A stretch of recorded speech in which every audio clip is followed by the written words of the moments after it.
एक सफाई कामगाराची मुलगी आणि 20 वर्षांनी झालेला असा चमत्कार की सगळं शहर उभं राहिलं.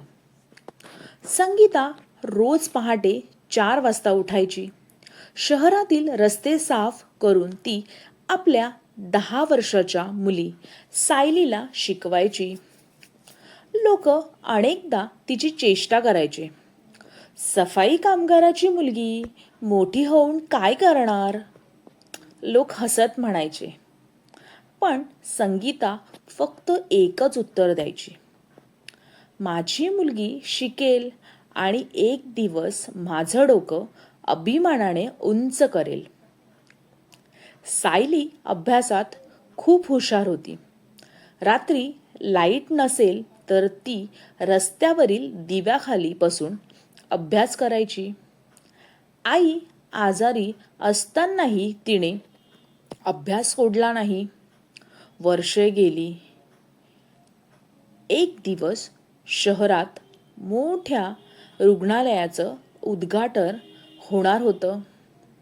सगळे मोठे अधिकारी, पत्रकार आणि मंत्री तिथे आले होते. मंचावरून घोषणा झाली. या रुग्णालयाच्या मुख्य संचालक आहेत डॉक्टर सायली संगीता पाटील. हे ऐकतात संपूर्ण सभागृह टाळ्यांनी दुमदुमटलं. सायलीने सर्वांसमोर आपल्या आईला स्टेजवर बोलावलं. आई फाटकी साडी घालून घाबरत स्टेजवर आली.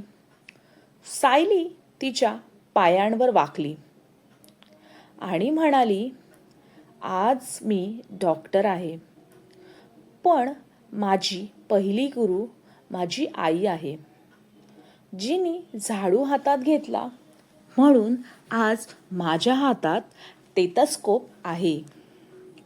संपूर्ण सभागृह उभं राहून टाळ्या वाजवू लागलं. ज्यांनी कधी संगीताची चेष्टा केली होती त्यांचे डोळे खाली गेले. संगीतेच्या डोळ्यात अश्रू होते. ती फक्त एवढंच म्हणाली, गरिबी लाजिरवाणी नसते, स्वप्न सोडणं लाजिरवाणं असतं.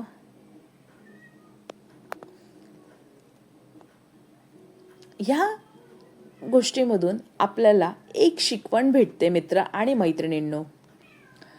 आई वडिलांचं कष्ट कधीच वाया जात नाही.